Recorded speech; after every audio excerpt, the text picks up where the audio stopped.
Hamas और Israel की जंग अब रुकने वाली है। इजराइल हमास युद्ध विराम समझौता हुआ है। बता दें कि कतर की राजधानी में कई सप्ताह तक चली कड़ी बातचीत के बाद हुए समझौते में कई शर्तें लगाई गई हैं।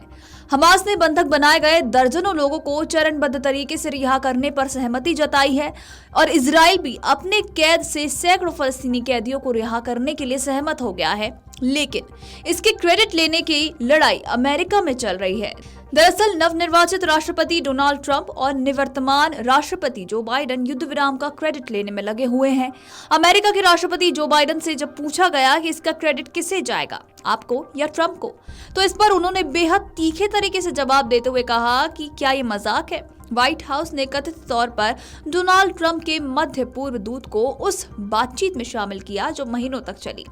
इस पर अमेरिकी राष्ट्रपति जो बाइडेन ने कहा कि प्रशासन ने 8 महीने की लगातार बातचीत के बाद युद्ध विराम और बंधक समझौते पर सहमति बनाने में सफलता पाई है। ये समझौता 3 चरण में लागू होगा। ये समझौता 19 जनवरी 2025 से प्रभावी होगा और इसमें 3 चरणों में शांति लाने की योजना है।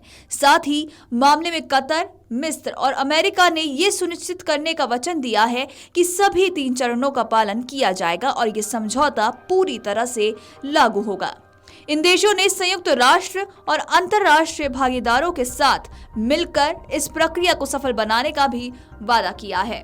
बता दें कि मीडिया रिपोर्ट्स के मुताबिक सीज फायर की पुष्टि इजराइल, हमास, अमेरिका, मिस्र और कतर के अधिकारियों की ओर से की गई है।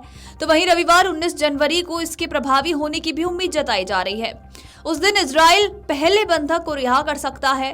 कतर के प्रधानमंत्री मोहम्मद बिन अब्दुल रहमान अल थानी ने रविवार को समझौते के प्रभावी होने की पुष्टि भी की है। बता दें कि समझौते की पूरी डिटेल अभी प्रभावी रूप से सामने नहीं आई है। तो वहीं कई आउटलेट्स का अनुमान है कि हमास युद्ध विराम के पहले 42 दिनों में धीरे धीरे 33 इजरायली बंधकों को रिहा कर दिया जाएगा।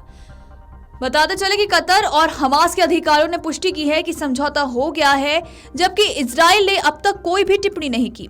समझौते को अभी भी इजरायली प्रधानमंत्री बेंजामिन नेतन्याहू के मंत्रिमंडल की मंजूरी की जरूरत होगी, लेकिन आने वाले दिनों में समझौते पर प्रभावी होने की भी उम्मीद है।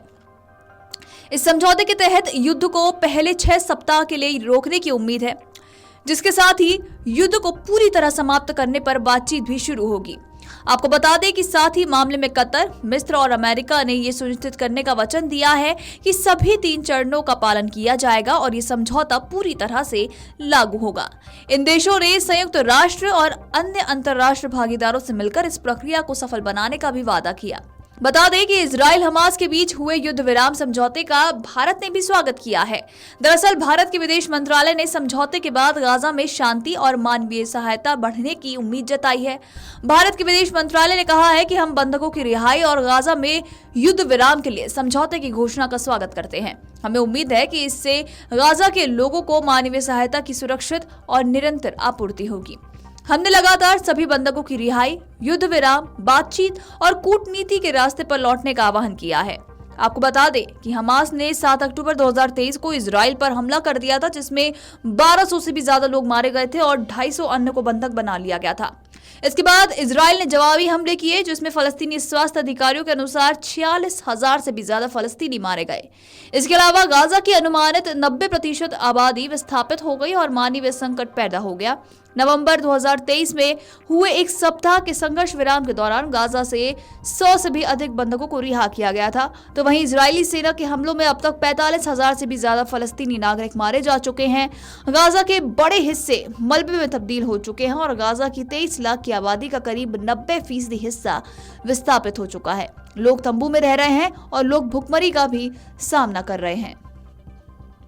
Video desk अमरउजाला.com। अमर उजाला जीवांजलि के सारथी की मदद लें और महाकुंभ में स्नान जरूर करें।